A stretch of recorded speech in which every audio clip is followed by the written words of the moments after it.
Salam, hörmətli dinləyicilər. Bugün nədən danışmaq istəyirik? Hal-hazırda bilirsiniz ki, havalar artıq payıza doğru gedirik, qabaqdan qış gəlir. Hal-hazırda virus infeksiyalarının, xüsusilə respirator, yuxarı tənəffüs yollarını zədələyən virus infeksiyalarının çox yayılan dövrüdür. Keçən ildə, bundan qabaqki illərdə də həmişə bu viruslar tanışdı bizə. Yəni bu virusların yayılma dövrü əsasən noyabr-dekabr aylarında, yanvar-fevral aylarında geniş vüsət alır. Bəzən yaz ayları, yazın başlanğıcında da bu çoxalır. Ona görə də bunların bəri başdan əhalinin nəzərinə çatdırmaq istəyirəm ki, bəri başdan bunların profilaktikası üçün tədbirlər görmək lazımdır. Yəni soyuqdan qorunmaq lazımdır, isti mayələr içmək lazımdır. Kütlə çox olan yerdə, insanların çox olduğu yerlərdə maska taxmaq lazımdır. Əsasən bax bu profilaktik qorunmalar xəstələnmədən insanı qoruyur.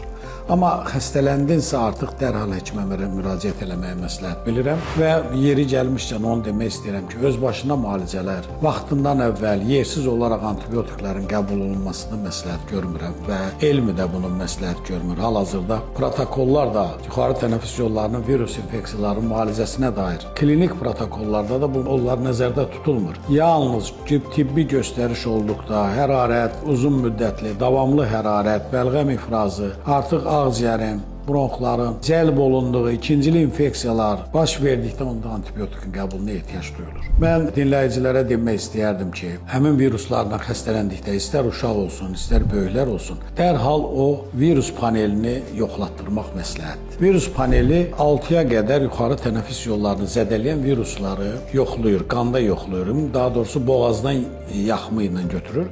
Bu müayinə hal-hazırda mənim işlədiyim Sumqayıt Hospital klinikasında çox uğurla aparılır. Mənə elə gəlir ki, şəhərimizdə, regionda həmin virus paneli yalnız bizdə aparılır. Yəni burada Sumqayıt Hospitalda. Mən ondan çox istifadə edirəm şəxsən, məsələn öz təcrübəmdə. Burada hansı viruslar yoxlanılır həmin paneldə? Covid, yəni hamımıza məlumdur, koronavirus və o ailəyə məxsus olan viruslardır. İnfluenza A, B-dir. Respirator, sinstal viruslardır, adenoviruslardır. Digər viruslarda yoxlamaq olur. Bu ekspres test dərhal cavab verə bilən bir müayinə metodudur.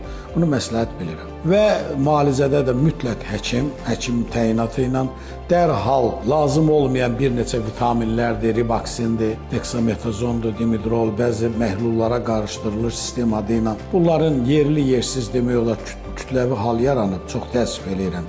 Burada tibb işçilərində köməyə çağırıram bütün həkimləri xüsusilə ki, bunun əhali arasında bir təbliğat da aparılmalıdır ki, dərhal həmin o qarmonal tərkibli, əhəmiyyətsiz olan o vitamin tərkibli, yəni ki, bunlar B qrupudur, ya C-dir, ya ribaksindir, bunlar ilkin olaraq virus infeksiyasına nə təsir göstərə bilər ki?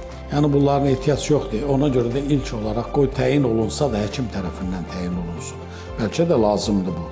Amma təyinat şəklində təyin olunsun, müalicə şəklində təyin olunsun. Yoxsa bir dəfəlik olaraq deyir ki, xəstə görsüz gəlir, bilmirəm bu nə cür səslənəcək mənim nitqimdə, amma bu doğrudan belədir ki, deyir ki, dünən də elə hər halda bir-iki sistem elədim, sonra gəlir həkimə. Yəni belə bir hal var, yəqin ki, həkimlər təsdiq eləyər ki, belə bir hallar olur. Yəni bunlardan özünüzü qoruyun, həkimə müraciət edin, qoyun həkimlər təyin eləsin müalicənizi. Sağ olun, diqqətinizə görə təşəkkür edirəm.